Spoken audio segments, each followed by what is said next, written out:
Yesterday, you told reporters off the Senate Congressmen floor, from both sides of the aisle, both Republicans and Democrats. This was a bipartisan effort. This is not a party issue. Hello, welcome to Washington Post Live. I'm Leigh Caldwell, an anchor at Washington Post Live and also co-author of the Early 202 newsletter.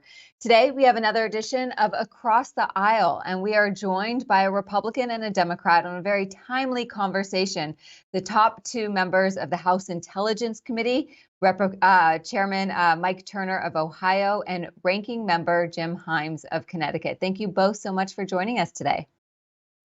Thank you for having us. So we're talking because this week was a big week for the Intelligence Committee and in investigations generally speaking. Special counsel John Durham, who was assigned an investigation to look into the origins really of the Mueller investigation of allegations of Russian collusion in the 2016 campaign. He testified behind closed doors before your committee on Tuesday. So we're going to start there with Chairman Turner. I want to ask you, it was behind closed doors. What did you learn from his testimony? Well, it was very appreciated that Mr. Durham came before our committee, and our committee's been working on a very bipartisan basis. I want to thank Jim Himes for his dedication to that. Really, every member of our committee has been working across the aisle on a bipartisan basis. We asked John Durham to come to our committee to talk about his report, not just to give us the lay of the land of the text itself, the descriptions of the misconduct that had occurred, his dealing with the facts as to how he constructed what is the narrative of the Durham report. But how did he see that this would translate into changes or policy issues, or what would we take away as an assignment? Although he ends that report by saying, I'm not going to make any specific recommendations, he's certainly willing to do that. He just didn't feel that in that report itself that was the context. So we had a great exchange where we talked about Fisa, we talked about the FBI, we talked about investigations, we talked about our role of our committee. And he was very helpful, I think, in giving us some really to-do list items that we'll be pursuing. So I definitely just want to preface that we're going to get to Fisa in a moment. I have a big section on Fisa. So before we go there, because I know this is a big topic for you guys, Ranking Member Himes, this report took 4 years, millions of dollars. It was essentially, to remind our viewers, an investigation of the investigation into the Trump campaign in the 2016 election. It ended with just one conviction. Was this report worth the time and the money, do you think? Well, it's as the chairman and I are charged with oversight, and that means that we are responsible for making sure that the instruments of the executive branch, whether that's the FBI or the Department of Justice or the CIA, don't act outside of the law or act inappropriately. So it's a funny question to an overseer, right? We want scrutiny on the actions of the FBI and the DOJ. And so, yes, it was fine. And look, my point of view is that truth is never a bad thing. And so long as you have good, objective and truth-oriented investigators doing this stuff, that's important. What you could argue is that the Durham report didn't uncover a lot of new ground with respect to the Inspector General's report, which was issued, in which the Inspector General and Durham both agreed in their reports that there was, meaningful misconduct on the part of the FBI, in particular with respect to affidavits filed for Fisa surveillance. And again, though everything we do, and I agree with the chairman 100%, we do have this little kernel behind closed doors where we can resist some of the political pressures, but all of the noise and smoke and fire around these investigations is largely people putting immense amounts of political pressure on them because they're desperate for those investigations on both sides to prove out either their animus against Donald Trump or their animus against Hillary Clinton or whatever it may be. That's not to say that the pressures are symmetrical. I don't think they are. But to answer your question, look, if you're an overseer, you should welcome investigations. You should welcome the ability. Neither Mike nor I have the time or the resources to spend years looking at the nitty-gritty detail of what FBI does. So we welcome these things as good cooperative efforts in our oversight. And it's important to note that this investigation has been highly politicized over the last several years. Donald Trump predicted that it was going to uncover crimes of the century. There's been a lot of anticipation that this would uncover corruption in the FBI, politicization in the FBI. So it's actually just monumental that the two of you, a Republican and a Democrat, are sitting here together to talk about what has been political investigation. So I want to thank you for that. But also, Chairman Turner, what John Durham did find is that the FBI should have perhaps not opened a full investigation into Donald Trump and his campaign, but perhaps a preliminary investigation. So was that an important telling of his findings? Was that important when you look at the overall picture of the FBI and how it handles these really sensitive, high-profile investigations? Right. So what he found was what he called confirmation bias, that in fact the individuals that received information had a bias, a predisposition against Donald Trump. And that, of course, we all know because it was expressed in text messages, which were released and we've all had an opportunity to read. But his conclusion of this confirmation bias was that it allowed them then to use the mechanisms of the FBI to confirm the information they have in front of them and then launch a full investigation. What's really sad about all this is if you think that this should not have happened, we have both the Mueller report, the Horowitz report, the Durham report, the Nunes memorandum, all of them saying that there was not collusion, and yet we have this full-blown investigation. We have 2 years where the Trump administration was completely hounded, where they had a special counsel that was investigating them. Imagine for our country just the divisiveness that occurred if that had not happened, if it had just been, as the report describes, a Clinton campaign slogan or initiative rather than a government initiative. And that's where we have to be concerned, not just that there's a campaign that has this initiative and opposition research, but that it was then taken into the government and then with that had the officialdom of government action. That leaves us at a position where we have to be concerned because we all got to see, our country was torn apart, the media was torn apart, and certainly we had an administration of a validly elected president who was hounded for 2 years over something that just wasn't true. Ranking Member Himes, you also called confirmation bias this week. You said it was bad. How do you fix it? Well, that's really our job, and it's very difficult. One of the lines that stuck with me from the Durham report was he didn't actually, in fact, he explicitly said that he's not proposing changes in policies and procedures. And his line was, what we need to do is not do new rules. We need to go back to really abiding by the old ones.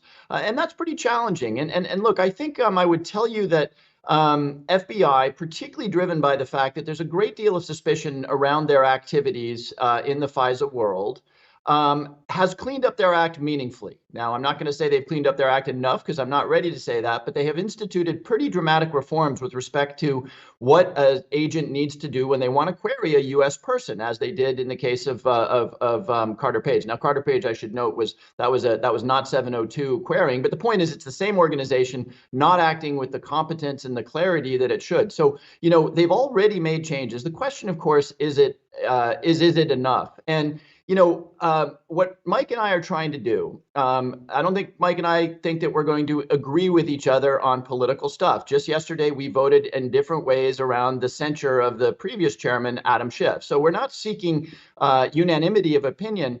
But what we are trying to do is create a space where we can do the critical work of overseeing our national security that is not polluted by people's partisan desires. And, the chairman's absolutely right.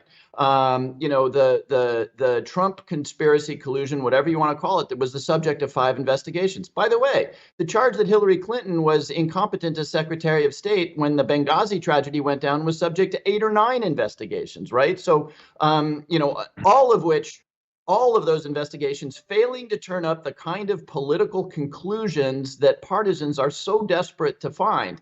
And though Mike and I are not charged with this task, we do need to think about how we take the temperature down, because at the end of the day, the cost is borne by the American judicial system. If 60% of Americans think that the FBI is either working for Hillary Clinton because of the Steele memorandum or working for Donald Trump because the director of the FBI announced Hillary Clinton's investigation, the effect of that is a total loss of confidence in our judicial process. And I'll tell you, that way lies the erosion of our democracy.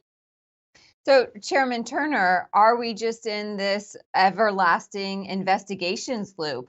I mean, there has been investigation after investigation since before the 2016 election. Does it, as members who do who are part of oversight, is this okay, or does there need to be some sort of systematic change here? Well, certainly we can't go into a period where there are no investigations, that we don't have oversight. And I think Jim's absolutely correct. And that's our role, is to provide oversight. I think what we have to be concerned with, and we had this conversation with Durham, and that is this issue of, what is political discourse, what is government action, and then what is oversight. In many instances, we have to provide oversight of what was government action. Like, there was a person who was in a government role who took action X, and was that appropriate? Those types of questions, I think, are what everybody wants government to do. It's how we have the checks and balances. It's how we make certain that we find the truth and that people are held accountable.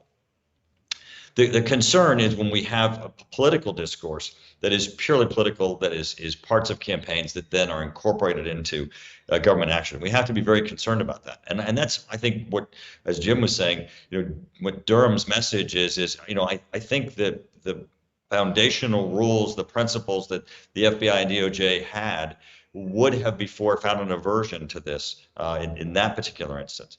And in others, I think, we have to look at make certain that government's doing the right thing when government takes action. So, Chairman Turner, I'm going to follow up with you. Do you think that the FBI is inherently a political organization, or has been politicized in recent years?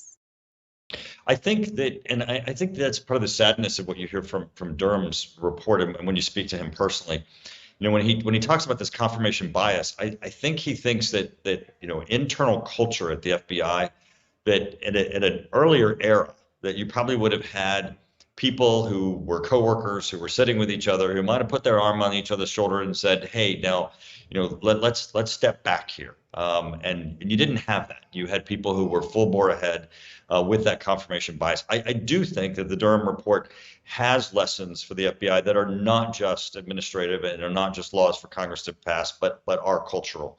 And I hope they rise to that occasion. We're going to be talking to Director Wray, obviously, after having talked to Durham, and say, okay, now we've heard from him, we've read this report. Clearly, there's issues of misconduct. There's issues of culture.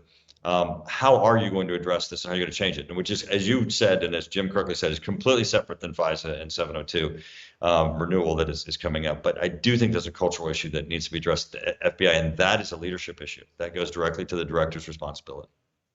Ranking Member Himes, do you agree? Quickly add there, I think this is a really important distinction. I mean, when people ask, is the FBI a political actor? First of all, remember, we're talking about a massive organization with tens of thousands of employees scattered all over the world, right? So the question, is it political, is sort of an odd question to begin with. It's made up of human beings, and those human beings have political sentiments. And you could point, for example, to the really inadvisable text that Peter Strzok sent to Lisa Page, in which he made very clear that he did not like Donald Trump. Now, it's not a problem. All of us have our own opinions about Donald Trump and about Hillary Clinton. That's not a problem. What is a problem is when that becomes relevant in a political environment. And what I would say is, there's no question in my mind that everybody in the FBI has a political belief and political biases. What they need to do is keep those biases out of the work. And the good news around the Inspector General's report and the Durham report is that neither investigation found that there was systematic political bias. That's good. What worries me much more than that is there is a, for lack of a better word, I will say there is a culture of sloppiness around things like U.S. person queries. All you need to do is read the Fisa opinions or read the PCLOB reports, and what you see is that when a special agent sits down, or used to, because I should note there have been dramatic reforms inside the FBI. Whether they're enough or not, that'll be for Mike and I to talk about in the future. But it is really clear that when a special agent sits down to do a query, they are not thinking as seriously. The culture does not require them to think as seriously about the fact that they are about to view U.S. person data. And for years that went on. And look, it's well documented. And that we're never going to squeeze political opinions out of the people who work in the FBI, but we can absolutely alter the culture and the procedures so that so that there's no sloppiness in the system. And around profound issues of privacy, they are as careful as a pilot flying a plane or a surgeon conducting surgery. And that has not been where they have historically. That's not historically been their mindset. So, Congressman Himes, is that done through the FISA process, or is that done through just management at the top and a change in leadership? Can you kind of clarify there? Yeah, both. And you should get the chairman's view on this, but absolutely both. I mean, there must be accountability. And there has for a lot of the senior leaders of the FBI who either, undertook bad behavior or tolerated it. There must be accountability because an example must absolutely be set. That's true in the FBI. That's true in corporate America. That's true here in the United States Congress. But more challengingly, there also must be structural and cultural change. So again, that FBI agent sitting in front of a terminal about to do a U.S. person query, they are as serious about their job. I said pilots and surgeons. It may not be a matter of life and death, but it's a matter of a constitutional right. And changing that culture is about more than accountability. It's procedures. And by the way, the chairman and I have spent a lot of time with the director of the FBI saying, you're going to have a hard time keeping these tools because of the behavior and how you use these tools. And guess what? That's caused them to sit up and take notice. And we're seeing changes inside the FBI that, hopefully will be sustainable. One quick follow-up. Does Director Wray, should he still lead the organization? I'll jump in really quickly here. The misbehavior inside the FBI, and I would not just the FISA application stuff, but when Director Comey, I alluded this before, when Director Comey, without consulting with the DOJ, a week before a national election, announced an investigation into Hillary Clinton, you sort of you want to set your hair on fire over that kind of behavior. I would note that that since Director Wray came into his position, reforms have been undertaken. The number of improper U.S. person queries has gone down dramatically. So I don't speak for the chairman on this, but I see Director Wray as a guy who's been working pretty hard to clean up the FBI's act. Chairman, your answer? And this, I would agree with Jim. One thing that I think is important is, a lot of, for example, when you take the Durham report, that misconduct occurred before Wray was there. And even though there are many elements of his leadership that I think many members are very concerned about, and in directions that the FBI has taken that need to be addressed, at this moment in time, I think he is informed with the problems that Congress sees in the performance of the FBI. I think he's discerningly aware of the fact that the FBI's reputation has been tarnished with the American public and why. And I think not only does Congress and the American public have Director Wray's attention, but I think that he sees these items as issues that are his responsibility and for reform. Now, if he is unable to dedicate himself to that, then obviously I think there needs to be a change. But I think we're seeing a change in Director Wray, and that's what's important, is that he clearly has seen there's a problem, it needs to be addressed, and I think he's getting a clear handle on what those issues are. Now to FISA, Chairman Turner, I know this is especially a big issue for you. You set up a bipartisan subcommittee working group to address this. This was brought up in part of the Durham report, but it's also a separate issue too. To remind our viewers, FISA is the Foreign Intelligence Surveillance Act that was enacted after 9/11 in an attempt to get more surveillance of foreign nationals, but especially in Section 702, a portion of that act, sometimes Americans are swept up in this surveillance that raises some constitutional concerns. So this act needs to be reauthorized by the end of the year if it is to be reauthorized. So specifically, what changes need to be made? Have you figured that out yet? Right. So you're correct. We've appointed a bipartisan working group. Jim and I have impaneled this with members from our Intelligence Committee. We have both, it's an equal number of Democrats and Republicans. It is truly a bipartisan working group. The Judiciary Committee, Chairman Jordan, has agreed to provide members of a working group for a week so we can have a coordinated effort between the Judiciary Committee and the Intelligence Committee. That's going to be incredibly important. In addition to both the Durham report and just what we've seen for the the Fisa abuses that occurred in the Trump-Russia investigation, the Fisa court itself has released publicly, so it's open in the public discourse, some areas of where there have been violations. Jim and I have also received presentations of what some of the reforms are that have been undertaken in the FBI themselves, and although they do seem to be having some impact, there certainly is a ways to go. There's a gap between the accountability portion of those reforms and the access to the overall data that I think we could have an impact on.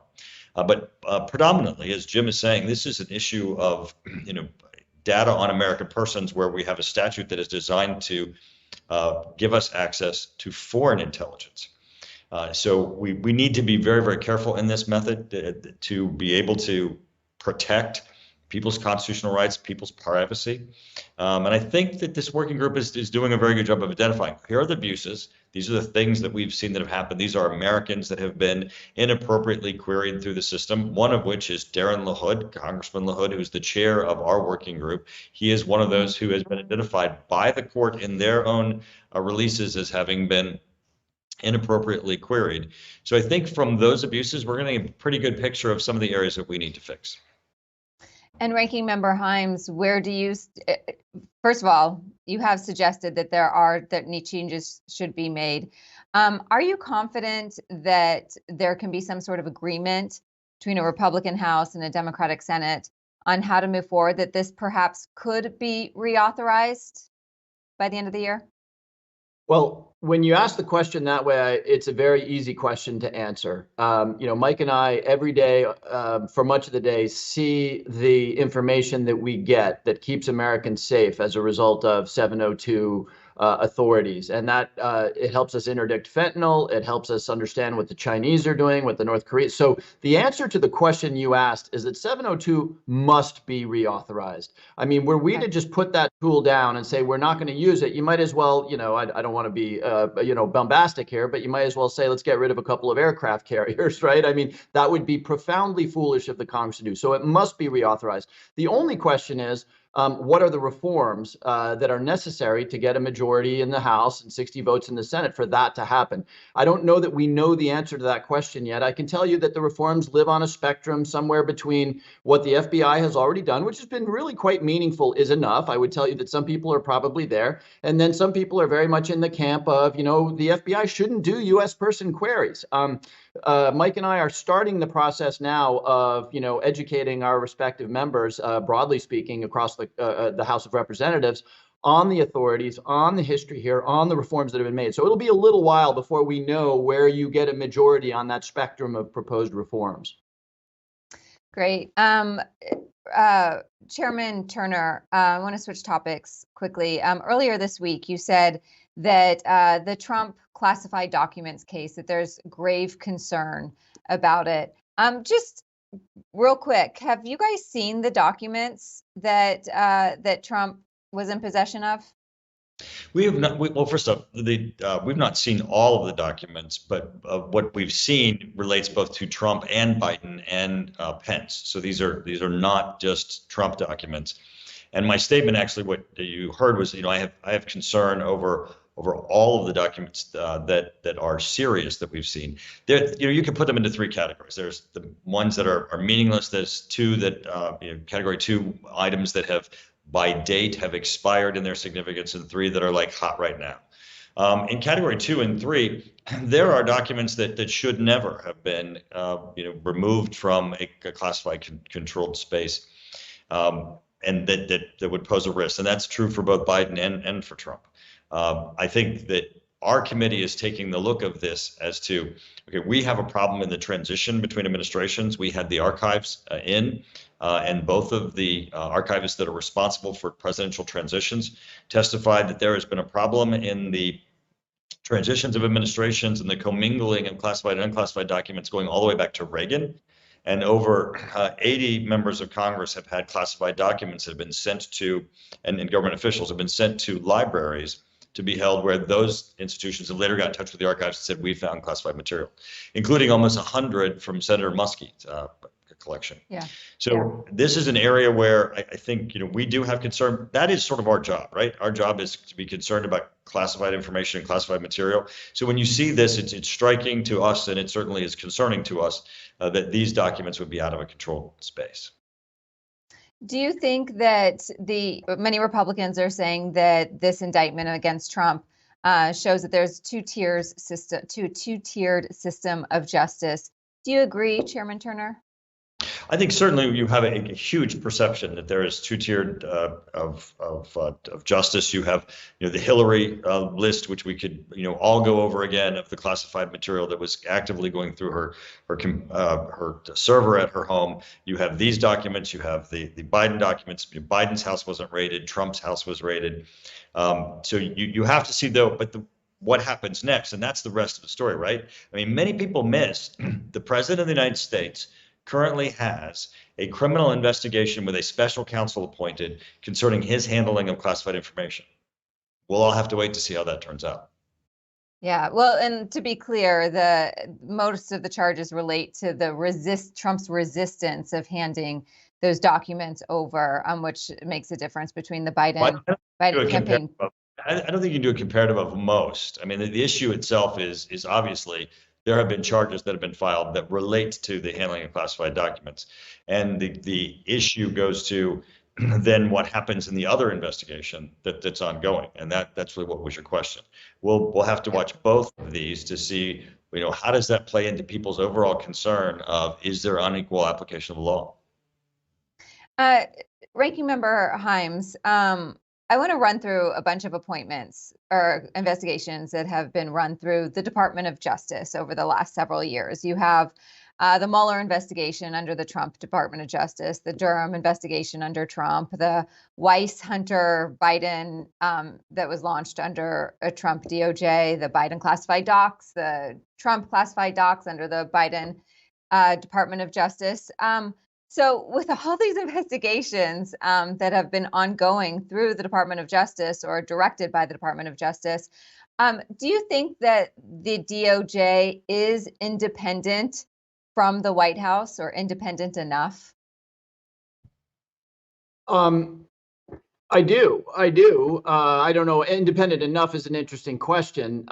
We've watched this president remain utterly silent on the work, on Special Counsel Smith's work. That was obviously not the behavior of the previous president, who regularly urged the Department of Justice and the FBI to investigate his political foes.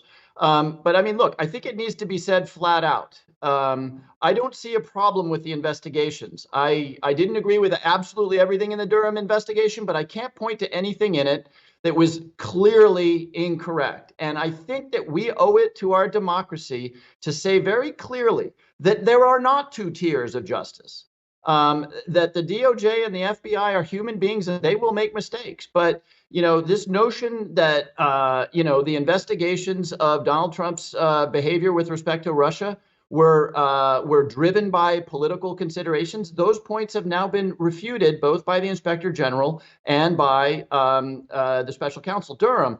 And we 8 or 9 investigations of Benghazi, 2 investigations of Donald Trump. What we need to do is stop eroding the stability and the respect for the Department of Justice and the FBI, conscious as we are that they are imperfect, because their work doesn't lead to the political result that we want. My colleagues here are up in arms over the notion that Hunter Biden pled on this, and evidently people in this institution who aren't lawyers know far better than the prosecutors in that case and pointed out as politicization. I made a statement, Leanne, on social media saying that there was no comparison between what Donald Trump did or didn't do with respect to Russia and Hillary Clinton's behavior, which I termed irresponsible. I used the word irresponsible with respect to keeping official emails on her private server, and I got obliterated by Hillary Clinton supporters saying, how can you say it was irresponsible? And I tell that story just to say that this is the world we're in, where Mike and I, if we try to do our jobs, try to do oversight, try to support the institutions that are critical to this country's operations, and we say things that aren't consistent with what our more activist voters want, we get obliterated. And if that keeps up, let's not be surprised 5 years from now when we no longer have a democracy.